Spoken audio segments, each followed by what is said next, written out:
There's a moment that hits different when the CRS medallion arrives in the mail. You've done the work. You've earned the designation.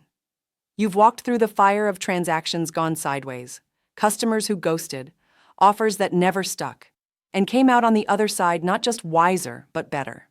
It's easy to feel like this is the summit. But let's clear the air on something important. The Certified Residential Specialist designation isn't a destination, it's a milestone. A significant one? Yes, but a milestone nonetheless. We didn't become real estate professionals because we wanted participation trophies.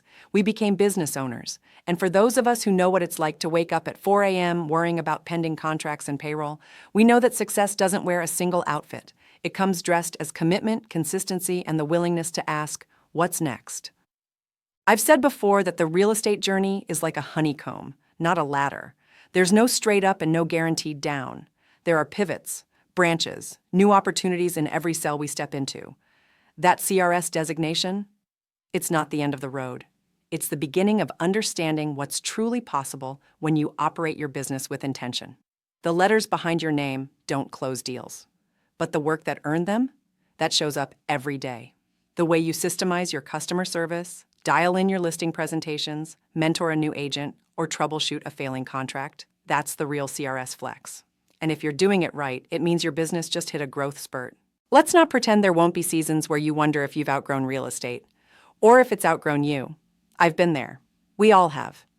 But before you start searching for the next shiny object, ask yourself this.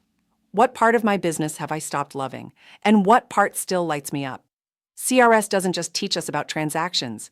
It gives us a framework to rediscover what makes our work worth doing. So no, CRS isn't the top of the mountain. It's the moment where you stop and catch your breath, look around at how far you've come, and then lace your shoes tighter because the terrain ahead is worth it. Celebrate the win. Then get back to building. Because the best part of your business journey, it's still unfolding.